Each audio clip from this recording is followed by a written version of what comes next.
நண்பர்கள் அனைவருக்கும் வணக்கம். இன்னைக்கு நம்ம இந்த வீடியோல தமிழகத்தில் மீண்டும் பல மாவட்டங்களில் கனமழை என்ற அறிவிப்பு வெளியாகி இருக்கு. ஸோ அதை பத்தி தான் இப்ப நம்ம பார்க்க போறோம். வங்கக்கடலில் உருவான டானா புயல் ஒடிசாவின் பிதர்கனிகா தாம்ப்ரா இடையே கரையை கடந்தது. நள்ளிரவு 12 மணி அளவில் இருந்து பலத்த காற்றுடன் புயல் கரையை கடக்க தொடங்கியது. அப்பொழுது மணிக்கு 120 கிலோமீட்டர் வேகத்தில் சூறைக்காற்று வீசியதால் பல இடங்களில் மரங்கள் முறிந்தன. 5 மணி நேரத்திற்கும் மேலாக புயல் கரையை கடந்ததாக இந்திய வானிலை ஆய்வு மையம் தெரிவித்துள்ளது. மேலும் இந்திய வானிலை ஆய்வு மைய அறிக்கையின்படி தென்கிழக்கு அரபிக்கடல் மற்றும் அதனை ஒட்டிய லட்சத்தீவு பகுதிகளில் ஒரு வளிமண்டல மேலடுக்கு சுழற்சி நிலவுகிறது.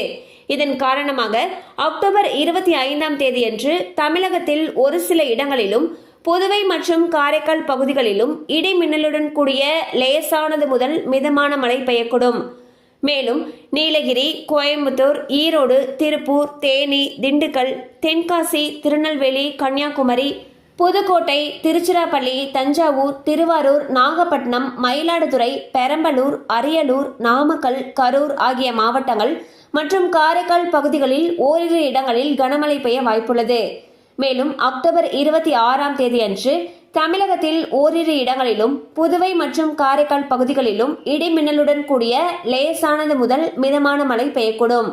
அக்டோபர் 27 முதல் 30ஆம் தேதி வரை தமிழகத்தில் ஓரிரு இடங்களிலும் புதுவை மற்றும் காரைக்கால் பகுதிகளிலும் லேசானது முதல் மிதமான மழை பெய்யக்கூடும்.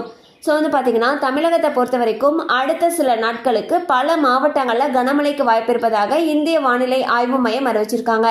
கண்டிப்பாக அந்த அப்டேட் உங்களுக்கு பயனுள்ளதாக இருந்திருக்கும் நம்புகிறோம். மேலும் இது போல் அப்டேட்ஸ் உங்களை உடனே ரீச் ஆகணும்னு நினச்சிங்கன்னா நம்ம சேனலோட தொடர்ந்து இணைந்திருங்கள். தேங்க்யூ ஃபார் வாட்சிங்.